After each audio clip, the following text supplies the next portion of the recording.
Habisin saja itu. Oh, ini. Si Londo yang mengaku-ngaku Jenderal Nasution.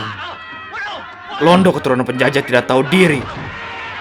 Telah menjajah kita berpuluh-puluh tahun. Membuat kita menderita.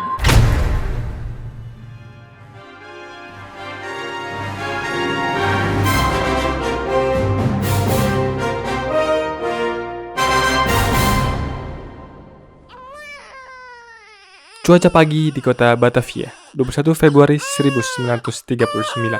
Tepat pada pukul 18.10, aku lahir ke dunia. Aku lahir di Rumah Sakit Rakyat CBZ, atau sekarang yang dikenal sebagai Rumah Sakit Umum Cipto Mangunkusumo. Aku lahir dari pasangan Maria Elizabeth Cornet dan Aurelius Lambert Tendean. Nama Pierreku ini adalah nama dari ayahnya ibuku, karena ibuku keturunan Prancis. Sedangkan Andres adalah nama dari ayahnya ayahku, karena ayah keturunan Minahasa. Dan Tendean adalah nama marga keluargaku.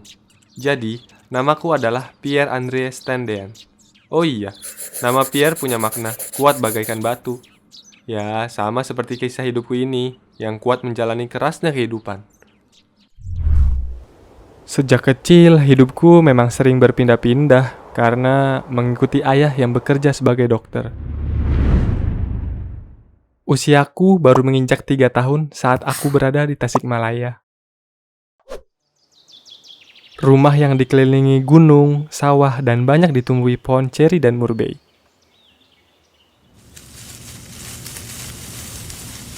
Aku ingat saat kakakku mengajakku bermain di tengah sawah dan membuat mainan sempritan dari batang padi yang sudah dipotong. Dari Tasikmalaya, pada tahun 1946, aku pindah ke Magelang.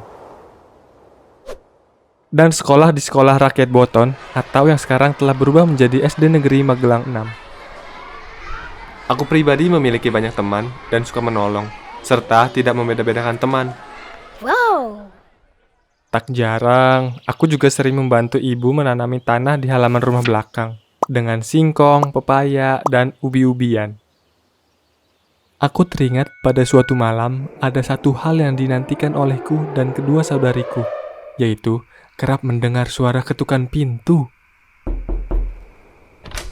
Ternyata itu adalah kode tanda pejuang perang kemerdekaan meminta pertolongan obat, karena ayah sering membantu gerilyawan pejuang revolusi kemerdekaan dengan menyokong obat-obatan. Hal tersebut membuat jiwa patriotku kagum. Dan rasa cinta kebangsaan nasionalisku yang tinggi ini juga yang mendorong pilihanku untuk menjadi tentara. Suatu hari, aku dan saudariku melihat ayah diculik oleh gerombolan PKI. Tangannya diikat, lalu dibawa oleh PKI. Beruntungnya ayah bisa kabur dari PKI dan menyelamatkan diri dengan meloncat ke kali. Sayangnya, PKI terus menembaki ayahku dan mengenai kakinya hingga pincang dan harus dirawat. Sejak saat itu, kita semua pindah ke Semarang untuk merawat luka ayah, seiring diangkatnya ayah menjadi pimpinan di rumah sakit tersebut. Aku baru kelas 5 SD saat kita semua pindah ke Semarang. Aku menghabiskan masa sekolahku di SMP Negeri 1 Semarang dan SMA B, atau yang telah berubah nama menjadi SMA Negeri 1 Semarang. Sayangnya, gedung SMP Negeri 1 Semarang telah berubah menjadi Gedung Dinas Pendidikan dan Kebudayaan Provinsi Jawa Tengah. Walaupun aku masih SMP, namun rasa nasionalis dan cinta tanah airku sangat tinggi. Terbukti saat ada pelajaran kesenian, pada saat teman-teman bernyanyi lagu santai dan riang seperti Jingle Bells, namun dengan lantangnya aku menyanyi lagu Burung Elang. Oh iya, pada saat SMP juga aku pernah mewakili lomba lari estafet dengan posisi ketiga yang bertugas menyerahkan tongkat estafet kepada pelari terakhir. Sayangnya aku gagal pula memborong medali karena cedera pada otot pahaku.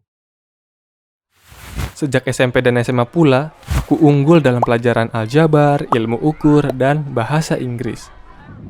Juga aku menjadi bintang basket saat SMA. Lulus SMA pada tahun 1958, aku memutuskan untuk mendaftar menjadi tentara. Tetapi pilihanku dilarang oleh kedua orang tuaku. Karena ayah menginginkan aku kuliah di FKUI, melanjutkan cita-citanya sebagai dokter. Sedangkan ibu menginginkan aku kuliah di Institut Teknologi Bandung. Aku memutuskan tetap mengikuti ujian untuk masuk ke kedua universitas tersebut. Tetapi sengaja tak kuloloskan karena keinginanku menjadi tentara sangat kuat. Akhirnya, aku mengikuti rangkaian tes Akademi Zeni AD. Terdapat 9 tugas pokok Zeni meliputi konstruksi yang terdiri dari bangunan atau perkemahan, jalan atau landasan lapangan terbang, jembatan, dan penjernihan air. Kemudian ada destruksi yang terdiri dari rintangan, samaran, perbekalan, jihandak atau penjinakan bahan peledak, dan nubika atau nuklir biologi kimia. Setelah dinyatakan diterima menjadi calon taruna, aku juga menjalani pendidikan akademik seperti tes psikologi dan teori dasar. Juga non-akademik seperti latihan fisik, menyeberangi sungai, gotong royong dalam tim, cara beretika makan yang benar, dan push up. Dan terhitung mulai tanggal 1 April 1959, pangkatku dinaikkan menjadi Kopral Taruna.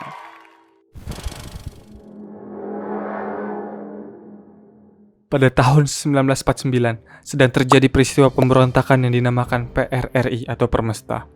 Pemberontakan ini dilakukan oleh kelompok yang merasa kecewa kepada pemerintahan Republik. Dan pada tanggal 20 Desember 1956 hingga 2 Maret 1957, berdiri dewan yang memimpin pemberontakan tersebut, yaitu Letkol Ahmad Hussein, Kolonel Maludin Simbolon, Letkol Barlian, dan Letkol Fenye Sumwa. Kemudian, pada tanggal 12 Februari 1958, Kasat Letjen A.H. Nasution mengeluarkan perintah untuk membekukan Komando Daerah Militer Sumatera Tengah dan selanjutnya menempatkan komando daerah itu langsung di bawah Kasat. Lalu, pemerintah pusat membentuk operasi gabungan dengan nama Operasi Tegas di daerah Riau, Operasi Sabta Marga di Sumatera Utara, Operasi 17 Agustus di Sumatera Barat, Operasi Sadar di Sumatera Selatan, dan Operasi Merdeka di Sulawesi Utara. Dan pada saat itu aku diterjunkan ke dalam Operasi 17 Agustus di Sumatera Barat selama 10 bulan hingga Desember. Tugasku resmi berakhir pada 31 Desember 1959 di Danau Singkarak dalam suasana istimewa. Karena semua teman-temanku mengadakan pesta mercon sampai dini hari.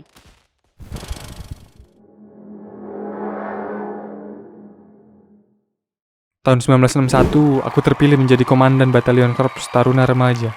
Karena selama 4 tahun masa pendidikan, pribadiku sangat teguh dalam memegang aturan, mempunyai tingkat disiplin dan kemampuan intelektual yang tinggi. Di tahun yang sama, setelah mengikuti ujian perwira yang menentukan kenaikan pangkat menjadi Letnan 2, akhirnya aku resmi menjadi perwira remaja. Kemudian, pada tahun 1962, posisi awalku yang semula adalah perwira harus pindah menjadi perwira Akmil Jurtek dan ditugaskan dalam Satuan Batalion Zeni Tempur 1, Daerah Militer 2 Bukit Barisan, sebagai Komandan Peleton 1, Kompi Zeni Tempur, Ayon Zipur 1 di Radarma. Setahun kemudian, aku ditugaskan untuk memimpin pasukan gerilya sukarelawan yang akan menyusup ke negara Malaysia. Sebelumnya, aku dipanggil untuk memasuki Sekolah Intelijen TNI AD di Bogor, Jawa Barat.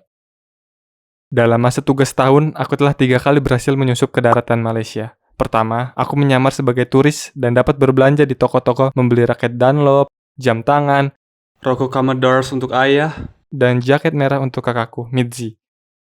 Yang kedua, aku dapat merebut senjata dan verrekijker atau teropong tentara lawan. Dan yang terakhir, nyawaku hampir di ujung tanduk. Karena kapal yang sedang kunaiki dikejar oleh tentara Inggris. Akhirnya, aku memutuskan untuk turun dari speedboat dan berenang menuju perahu nelayan terdekat. Berhari-hari aku memegang perahu nelayan dari belakang agar bisa lolos dari kejaran tentara Inggris. Tercatat pada tanggal 11 Agustus 1966, Menteri Luar Negeri Adam Malik dan Menteri Luar Negeri Malaysia Tun Abdul Razak menandatangani Piagam Agreement to Normalize Relation between Malaysia and the Republic of Indonesia. Dengan penandatanganan persetujuan itu, konfrontasi antara Indonesia dan Malaysia akhirnya berakhir. Terhitung mulai tanggal 15 April 1965, aku resmi menjadi Ajudan Menko Hankam atau Kasab dengan pangkat Letnan 1 TNI. Dan bertugas di kediaman Menko Hankam atau Kasab Jenderal Nasution di Jalan Tengku Umar nomor 40. Suatu malam, pada tanggal 1 Oktober 1965 pukul 3:45 dini hari, Jenderal Nasution terbangun dalam tidurnya karena banyak nyamuk dalam kelambu. Kemudian, pada pukul 4, Pak Nas mendengar bunyi banyak kendaraan. Lalu, pintu masuk ke kamar tidur dan kamar kerja dibuka secara paksa. Ibu Nas lekas melihat dan langsung segera menutup dan mengunci pintu kembali, seraya memberitahu bahwa ada anggota Cakrabirawa.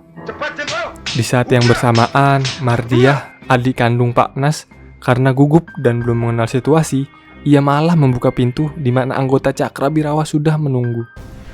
Begitu pintu dibuka, tembakan langsung dilepaskan dan mengenai adik Irma Nasution, anak Pak Nas dan Bu Nas. Bu Nas langsung bergegas mengunci kembali pintu tersebut. Kemudian, Mardiah memberikan adik ke Bu Nas dengan kondisi terluka dan berlumuran darah sambil berlari menuju Pak Nas, yang saat itu sudah naik ke atas tembok untuk melarikan diri.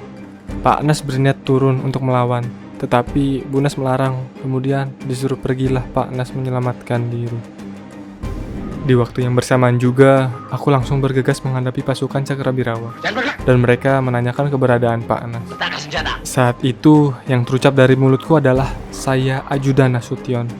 Tetapi mereka salah dengar, dan langsung membawaku ke bawah pohon, kemudian mengikat tanganku. Kemudian dibawanyalah aku oleh pasukan Cakrabirawa ke dalam truk, yang pada saat itu juga ternyata adalah perjalanan terakhirku menuju lubang buaya.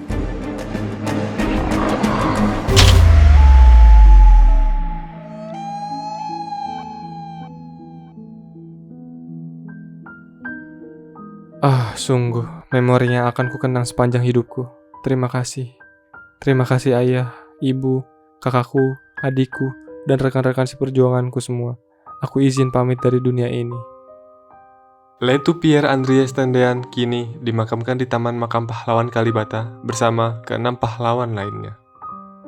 Dan rumah dinas Menko Hankam atau Kasab Jenderal Nasution yang pernah ia tempati kini menjadi Museum Sasmitaloka Jenderal A.H. Nasution di Menteng, Jakarta Pusat.